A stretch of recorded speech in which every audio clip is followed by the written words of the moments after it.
Vamos falar de... Deixa eu saudar quem chegou aqui.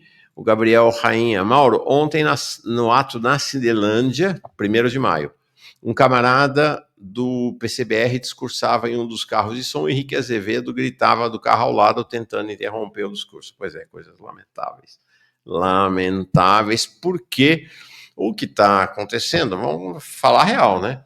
É que o Henrique Azevedo é do PSOL e ele hoje ligadíssimo a Érica Hilton, e eles já estão topando o acordo 5x2, né? Já estão topando o acordo 5x2.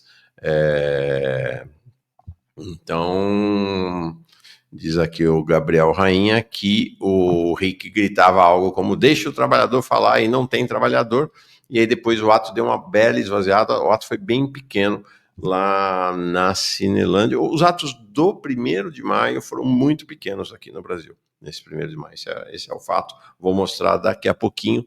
Antes de falar dos atos do 1º de maio no Brasil, deixa eu mostrar os atos no mundo. Então, aqui, 1º de maio nas Filipinas, né? Teve confronto com a polícia, vocês estão vendo uma imagem do Donald Trump sendo atacada pelos manifestantes, simbolicamente, né? Simbolicamente não, de fato sendo atacada pelos manifestantes. Olha, a Ásia foi um dos principais centros de manifestação, tá? Desse 1º de maio. Vamos ver agora. Essa foto é da Indonésia. Esta agora, da Coreia do Sul. Movimento sindical e de trabalhadores da Coreia do Sul é muito expressivo. Um país de selvageria, né? As relações sociais, a situação dos trabalhadores na Coreia do Sul é dramática, incrível, né? Imaginar, depois de toda a propaganda que a gente assistiu, hoje a própria mídia ocidental reconhece que as condições de vida dos trabalhadores, as condições de vida na Coreia do Norte são muito melhores do que na Coreia do Sul, que foi um dos ícones do capitalismo, do capitalismo. Ó, a Mari dizendo aqui, Mauro Lopes, te achei.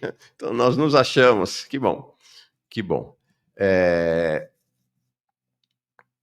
Coreia do Sul, aqui no Japão, manifestação no Japão, aqui manifestação em Taiwan. Tá? Saindo da Ásia, espera aí que eu vou marcar aqui.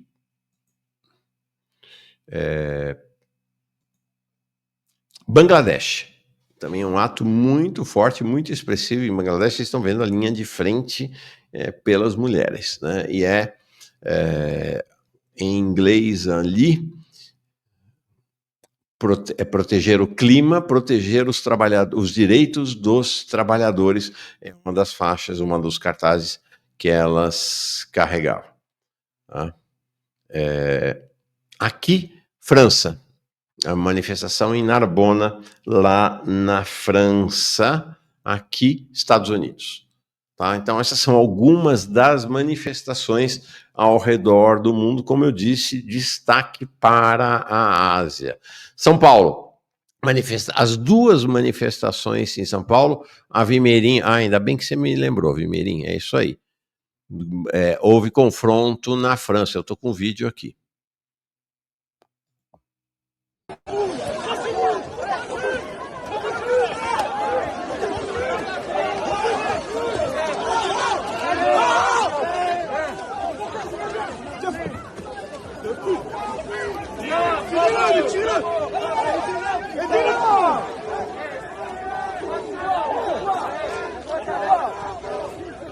Tá aí, né? Isso em Paris. Tá? Obrigado, Vi. Ainda bem que você tocou no assunto aqui. Tá? Isso foi lá em Paris. Então, aqui no Brasil, atos pequenos, de uma maneira geral, realmente bastante tímidos. O presidente Lula não quis ir para a rua, nem convocou, nem convidou, nem nada. Aqui, ó, o Marcos José Silva. Eu estive no ato da Cinelândia, foi pequeno, sim, mas vi como positivo todas as forças de esquerda, desde os progressistas mais moderados do PT até a esquerda radical, estiveram presentes. O Glauber Braga, inclusive, disse que foi bem legal com o pessoal do PCBR que estava lá. A interação deles foi bem legal entre eles. Deixa eu ver se tem mais mensagens aqui. O Douglas ironizando. A CUT foi participar do 1º de maio no Equador, do Noboa. Aqui eu não vi. Teve presença da CUT, sim, Douglas, em alguns lugares, alguns estados, mais pequena. O Ilmar Teixeira. Bom dia a todos. Mauro, em Belém foi um ato pequeno, ausência da CUT. Então, tudo a ver com o que você falou aqui, né, Douglas? O Silvio, os comunistas vão sempre sofrer tentativa de censura pelos nossos aliados progressistas. É uma pena, mas a covardia não é surpreendente.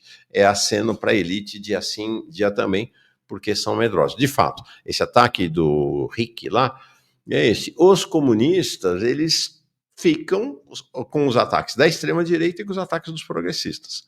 Né? E essa cúpula do PSOL hoje é uma cúpula, é um puxadinho do PT, é uma cúpula progressista, não é uma cúpula de esquerda e hostilizam a esquerda, assim como boa parte, não são todos, né? Não, toda a direção do PT e uma parte da sua militância, não toda a militância, é importante dizer, tanto a militância do PSOL quanto a militância do PT é formada, talvez até em sua maioria, por gente de esquerda.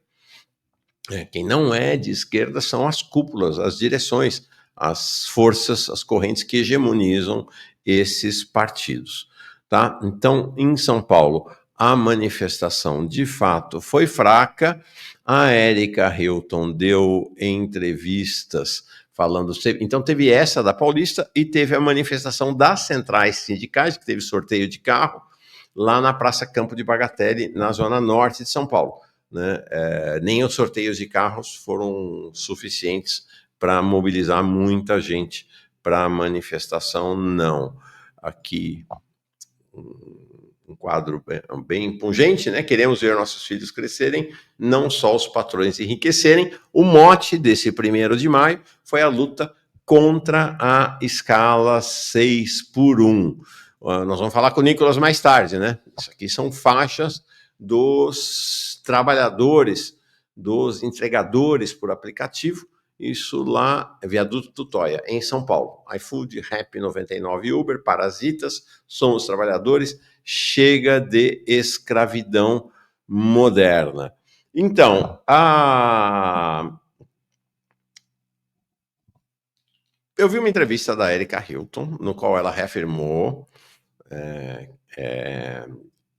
que topa o 5x2, o Rick Azevedo também, nessa mesma balada aí de topar já, desde saída a negociação 5x2, ele se dobrando de elogios e parabéns para o presidente Lula, que o presidente Lula disse que topa debater a 6x1, e vou dizer, foi constrangedor uma entrevista da Érica Hilton, dizendo que o ato de São Paulo estava esvaziado porque o pessoal foi para a Lady Gaga, no Rio de Janeiro.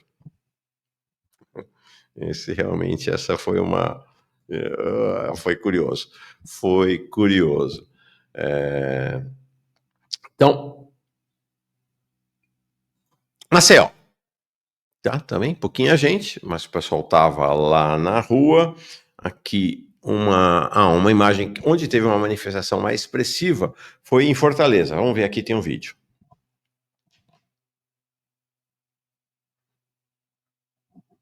Então dá para ver uma manifestação de fato mais expressiva.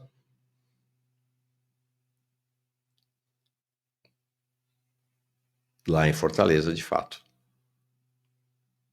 Acho que talvez tenha sido a maior manifestação, viu? A maior manifestação no Brasil tenha sido lá em Fortaleza. Realmente bastante gente lá. Aqui já ao fim, não nem ao fim da manifestação, né? Tem uma curvinha ali, tem mais gente chegando, tá? Tem mais gente chegando. Então foi a manifestação mais expressiva. Quem está aqui, Ela falou isso, diz a Eliana Ribeiro. Sim, eu vi a entrevista dela na CNN. Foi realmente constrangedor, dizendo que tinha pouca gente por causa da Lady Gaga. É.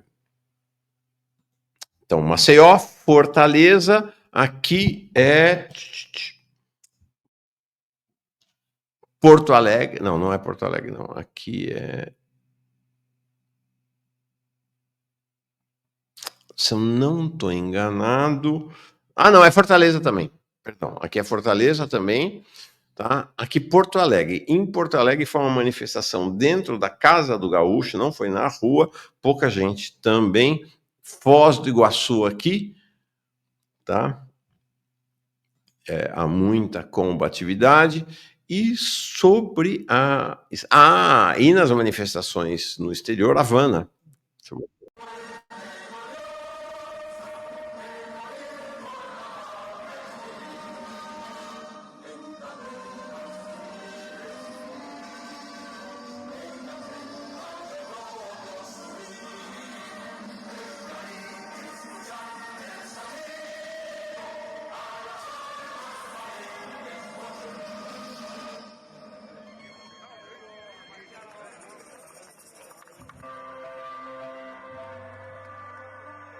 Evolución es sentido del momento histórico. Es cambiar todo lo que debe ser cambiado. Desigualdad y libertad. As manifestações em Havana são sempre muito, muito expressivas. Eu trouxe para. Não, antes de mostrar, uma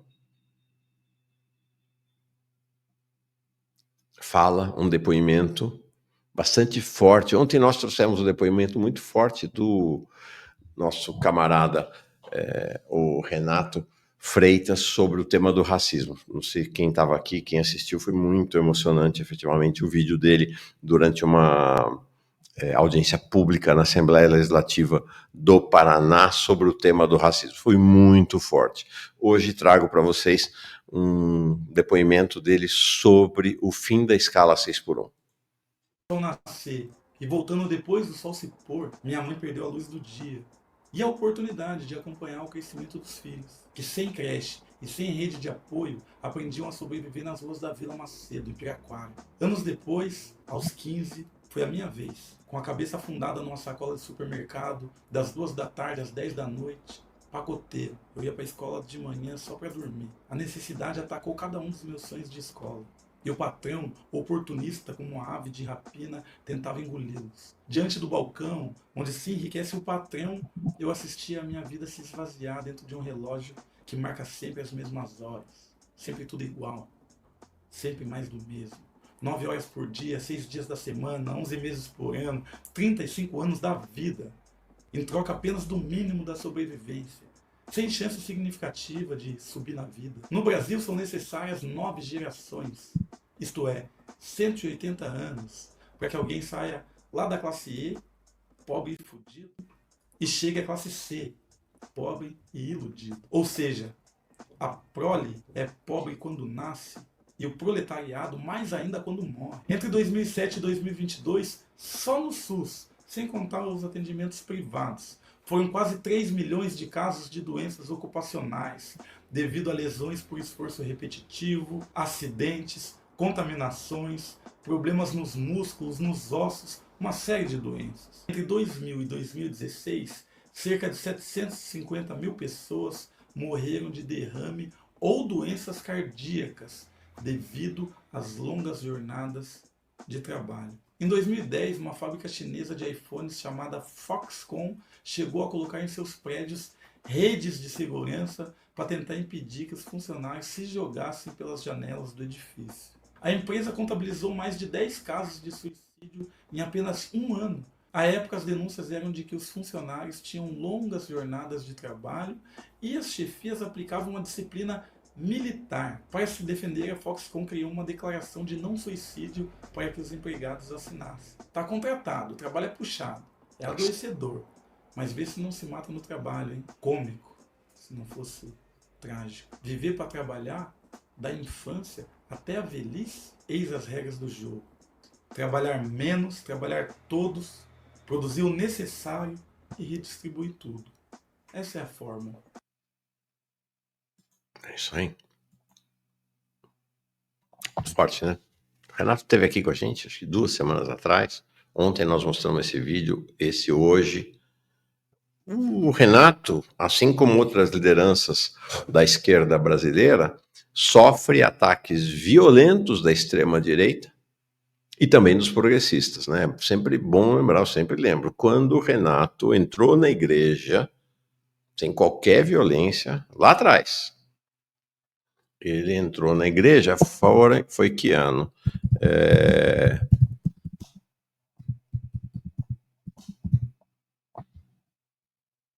Ele entrou na igreja em... Foi 22, em 2022. Por quê? Foi numa manifestação de protesto. Lembram-se do assassinato daquele trabalhador congolês, o Moise Kabangabe e o Durval Teófilo Filho, lá no Rio de Janeiro? O Renato liderou uma manifestação em 5 de fevereiro, lá em Curitiba, e aí, ao final da manifestação, entraram na igreja Nossa Senhora do Rosário dos Pretos. Como tantas igrejas no Brasil, tantas igrejas, construídas com as mãos das pessoas escravizadas durante o tempo da escravatura. Então, uma igreja dos pretos, ou que deveria ser dos pretos, assenhorada pela elite branca de Curitiba. Entrou na igreja de maneira pacífica. E aí, fiéis, homens e mulheres, carolas de extrema-direita reagiram. E aquilo virou escândalo. Vendeu-se para o país, nas mídias liberais, e lamento dizer, nas mídias progressistas, que ele tinha invadido a igreja. Que ele tinha invadido a igreja. E isso em 2022. Eu lembro, eu sei bem onde eu estava. Eu sei bem onde eu estava, o quanto me custou fazer a defesa do camarada Renato Freitas. Porque a alegação dos progressistas é que aquele ato dele, em fevereiro, em protesto contra a morte de 2 trabalhadores, comprometia a eleição de Lula. Comprometia a eleição de Lula. Era algo que poderia inviabilizar, que poderia levar Lula à derrota. Então, o Renato foi extremamente atacado. Evidentemente, ele sofreu ataques violentos da extrema-direita, que tentaram caçar o mandato dele, e ataques violentos também dos progressistas. Foi um negócio. E o PT, a direção do PT no Paraná, em Curitiba, não defendeu. Não defendeu, nem a direção nacional do partido, ele ficou isolado, né? Ele ficou isolado lá em Curitiba, quase perdeu o mandato. Na verdade, chegou a perder o mandato, recuperou na justiça, quando era vereador isso. Agora estão tentando de novo, né, caçá-lo na Assembleia Legislativa. O mesmo discurso que haviam feito no ano anterior, em 2021, em relação ao Paulo Galo, Galo de Luta, que com o pessoal da Revolução Periférica, era um grupo que eles tinham naquele momento, tacaram fogo na estátua do genocida Borba Gato em São Paulo. Mesma conversa. Né? Foram extremamente atacados pela extrema-direita, acabaram, no caso do Renato, perdeu o mandato, no caso do, e depois recuperou, no caso do Galo foi preso, e sofrendo ataques dos progressistas, porque é o seguinte, é isso, né? Não pode fazer nada porque atrapalha a eleição do Lula. Agora a mesma coisa, né? Não pode criticar o Lula porque vai atrapalhar a reeleição do Lula. Mas, gente, estamos ouvindo essa conversa? Estamos ouvindo essa conversa desde 2002. Desde 2002. Desde 2002 é a mesma conversa. É a mesma conversa. Sim, e interessante, o Hinaldo lembra que é verdade. O pároco da igreja Nossa Senhora dos Rosários dos Pretos, defendeu o Renato. Defendeu o Renato. Tá? É isso.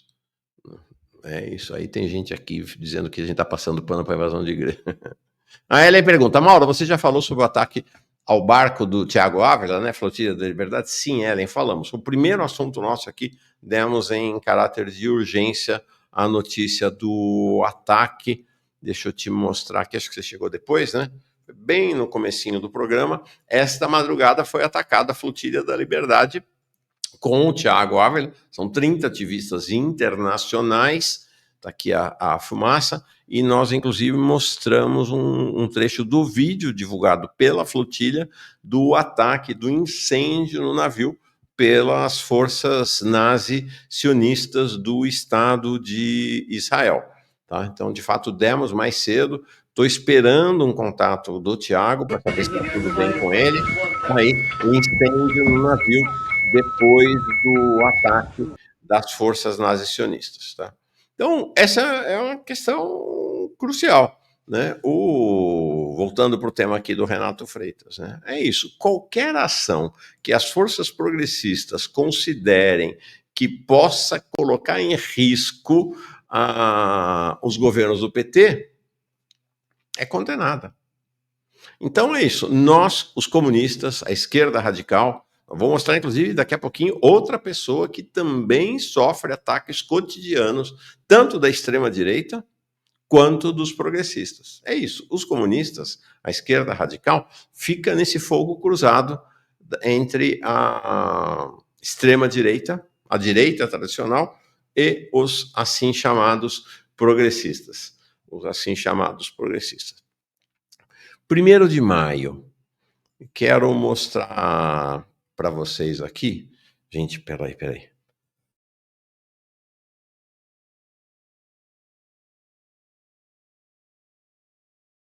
Desculpa, pelo menos deu para fechar o microfone. Deu para fechar o microfone. Deixa eu mostrar. Eu recolhi uma série de cartazes relativos ao 1º de maio. Eu fiquei muito emocionado. Acho que vocês vão se emocionar também. São cartazes que foram originalmente recolhidos pelo pessoal da Jacobina, né? É a edição brasileira da Jacobin, em 2024. Estou botando o link aqui, se vocês quiserem pegar, distribuir, espalhar esses cartazes. São muito eloquentes, emocionantes, sobre o 1º de maio, né? Cartazes das manifestações do 1º de maio ao longo da história. E tem um aspecto efetivamente dramático. Olha esse cartaz aqui, do 1º de maio de 1919, esse da esquerda. 1º de maio de 1919. Sabe qual era a reivindicação? Olha o relógio ali. Olha o relógio. 8 horas. A reivindicação era jornada de 8 horas. Agora, 1919. Mais de um século depois, em 2025, nós estamos lutando, e não só aqui no Brasil, olha o que é o capitalismo. Nós estamos lutando aqui por algo não muito diferente, né? Bom, estamos lutando por jornada de 8 horas, né? O Renato acabou de falar, né? É 9 horas, é 10 horas, é 11 horas, é 12 horas. A lei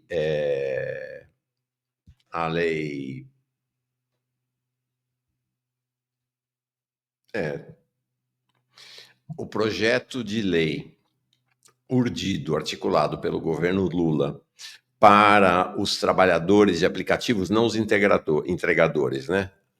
Submetidos à ditadura da RAP e do iFood. Os trabalhadores do Uber, do 99, né? Esses motoristas de aplicativos, o projeto urdido pelo governo Lula, inspirado pelo Uber, é o projeto do Uber, na verdade, prevê jornada de 12 horas. 12 horas. Não é que é 12 horas, desculpa, é 12 horas por aplicativo. O projeto do governo Lula prevê o seguinte: se a pessoa conseguir, pode trabalhar 24 horas, porque é 12 horas por aplicativo. Ela pode trabalhar 12 horas no Uber e depois mais 12 horas no 99, por exemplo, ou outros aplicativos. Então, nós estamos, mais de um século depois, lutando por algo que os trabalhadores lutaram e conquistaram há mais de um século. Há mais de um século. É realmente impressionante. Este outro cartaz, o Yuri Lupo diz assim, mas é 12 horas logado ou 12 horas fazendo entrega? 12 horas fazendo entrega, porque se o trabalhador fica logado e não atende os chamados, ele acaba sendo punido e pode ser colocado para fora, tá? É 12 horas logado e trabalhando. Além do que, só o fato de estar logado já é trabalho, tá? Olha esse outro cartaz aqui, que muito legal. Fiquei muito... É um cartaz de 1913, então veja, antes deste de 1919, aqui no Brasil, né, deste jornal A Voz do Trabalhador, que era o jornal da Confederação Operária Brasileira. Legal, né? É legal. Brasileira lá não dá para ver, pequenininho, mas ainda era com Z, a Confederação Operária Brasileira. Muito bonito, né? Muito forte. Né? E a imagem é esta, né? Lá atrás tem um sol nascendo escrito liberdade. E aqui o trabalhador em cima, né, dos crânios dos trabalhadores mortos nas fábricas, nos campos, nos locais de trabalho pela ditadura da burguesia brasileira, que continua fazendo o mesmo até hoje. A gente acabou de ver o Renato Freitas falando dos números de adoecimento e morte no trabalho no Brasil. Deixa eu falar uma coisa, tem um pedido aqui que talvez eu devesse, de fato, levar em consideração, Moisés. Acho que você tem razão, Moisés Caires. Não sei o que vocês acham, vamos dialogar sobre isso. Mauro, os verdadeiros progressistas sentem-se muito incomodados quando você classifica os lulopetistas como progressistas. O lulopetismo é um lixo a serviço do neoliberalismo. Essa é uma questão da denominação, Moisés. Acho que você traz uma questão. Há, de fato, progressistas sérios, há progressistas sérios, há progressistas que lutam, que não são marxistas, comunistas. Eu vejo, por exemplo, Frederico Crepe, já esteve aqui com a gente, né? Que tem um canal no YouTube bem interessante, né, vinculado à tradição trabalhista, né? Mais vinculado ao PDT. Tem alguma vinculação com o Ciro, não é um cirista, mas é vinculado à tradição trabalhista, ao brizolismo, e que se define como social-democrata, mas é um sujeito progressista, portanto, não é alguém da esquerda,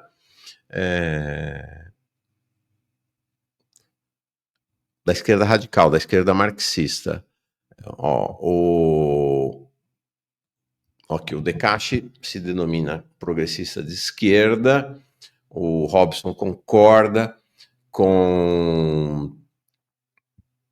dizendo, concordo, sou progressista e não concordo quando o Mauro chama o governo do PT de governo progressista. O Hayers diz, eu não vejo problema em denominá-los como progressistas.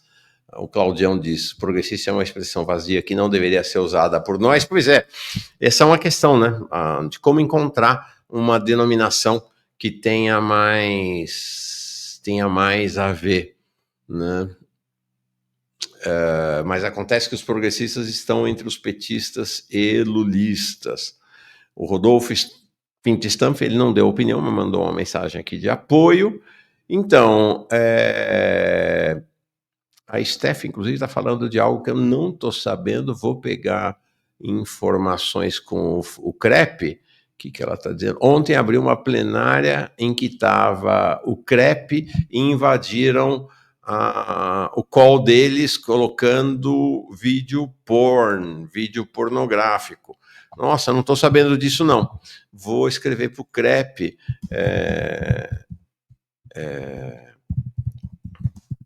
para ele dar mais informações, tá?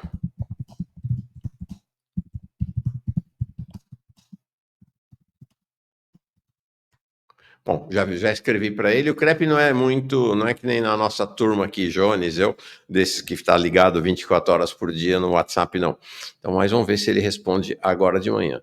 Então, eu acho que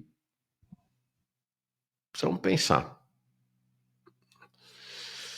Vamos pensar aqui, progressistas não praticantes, o Marcos diz que tem só duas denominações, direita e esquerda, o Robson dizendo que está mais para a direita liberal.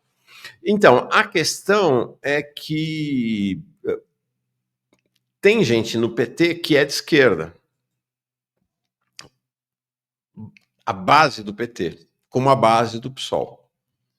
Então, essa é uma questão, né? Quando eu estou falando de progressistas, eu estou pensando nesse segmento, sobretudo da direção dos dois partidos, mas a mesma coisa vale para o PSB, vale para o PDT, que não são de esquerda, né? O Ed Vieira aqui, esquerda não praticante, né? O Marconi dizendo, o Renato é um exemplo de alguém que está no PT, e é de esquerda. O Danca diz, conheço até comunistas do PT.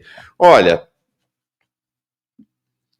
acho que uma ideia, vou tentar pensar nisso melhor, mas acho que uma ideia seria uma denominação, então, das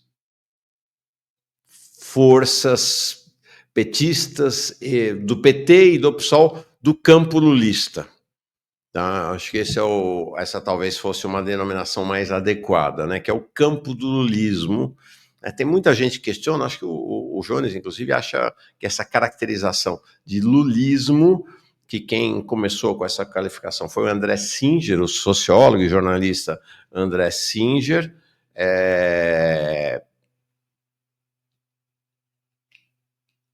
Ele questiona essa qualificação, mas talvez, toda qualificação é um problema, né? Mas talvez essa ideia de pensar nos, né, tem alguém aqui dizendo, o Alexandre diz, mas no governo Lula não tem nenhum petista de esquerda, Mauro. Então, pensar talvez em uma qualificação que seja governistas e o campo lulista, tanto do PT quanto do PSOL, quanto eventualmente de outras correntes, seja uma denominação um pouco mais adequada. Vamos ver. O Guilas propondo chamar de pelegos. Então, vamos ver. Eu vou aqui. Lulismo é religião, nem de esquerda nem de direita, para qualquer lado, girando e girando. Tem alguém que fala, acho que é o próprio Crepe que fala isso, né? Que o lulismo não é. Não, Maringoni, que diz que o lulismo não é de esquerda. Tá? Vamos voltar para os cartazes? Então, olha só esses dois cartazes do início do século passado, a voz do trabalhador da Confederação Operária Brasileira do 1º de maio de 1913. Alguém observou que o trabalhador ali está com correntes, né? Com correntes liberadas, era o período ali logo depois do fim da escravidão, né? Com as algemas nos pulsos, diz o Doca aqui. E vocês veem que ele carrega um martelo, parece ser um trabalhador de uma metalúrgica lá do início do século, tá? Então, esse cartaz da esquerda, que é um cartaz da Confederação Geral do Trabalho, aqui, ó, agora que eu estou vendo, Confédération Générale du Travail, acho que deve ser francesa, com a reivindicação de 8 horas. Incrível, né? Incrível. Como eu disse mais cedo, se você quiser pegar esses cartazes todos, está no perfil da Jacobina Brasil, no Twitter. Foi um um levantamento que eles fizeram ano passado. Olha isso aqui. Unidade sindical. Nossa, anos 80, isso. Acho que esse é o ato de 1980, 1º de maio unido. Participei desse ato na Sé, era a época em que a Praça da Sé era o centro das mobilizações. Praça da Sé, 10 horas. Contra o salário de fome e contra o desemprego, Pela Assembleia Nacional Constituinte Livre e Soberana, salve a primeira Conferência das Classes Trabalhadoras, CONCLAT. Então, isso aí, 1980, efetivamente. Tá? À direita, um cartaz da África do Sul, ainda acho que antes da libertação do Mandela,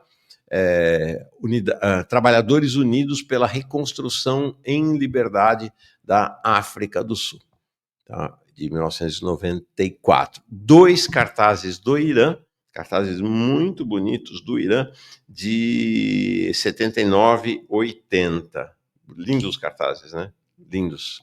Gostei demais. Tem cartazes muito emocionantes, muito bonitos. Olha aqui, 2 cartazes lá dos Estados Unidos. O da esquerda, da manifestação do 1º de maio de 69, evoca claramente isso, no caso, manifestação lá na Califórnia, em São Francisco, evocando diretamente a imagem dos Panteras Negras. Tá? Então, essa é a imagem, diz aqui, 10 da manhã também, é um bom horário, pessoal, né? Horário das 10 da manhã, horário universal das manifestações. Então, mass rally, né? Então, uma manifestação massiva na Federal Building, e aí dá o endereço lá em São Francisco. E ao lado, outro cartaz de uma manifestação, já em Washington, né, uma manifestação do 1º de maio, evocando a luta dos indígenas, dos povos indígenas lá dos Estados Unidos. Tá? Bonito também, né? Outros, olha isso aqui, que legal. Esse da esquerda é um 1º de maio na Palestina.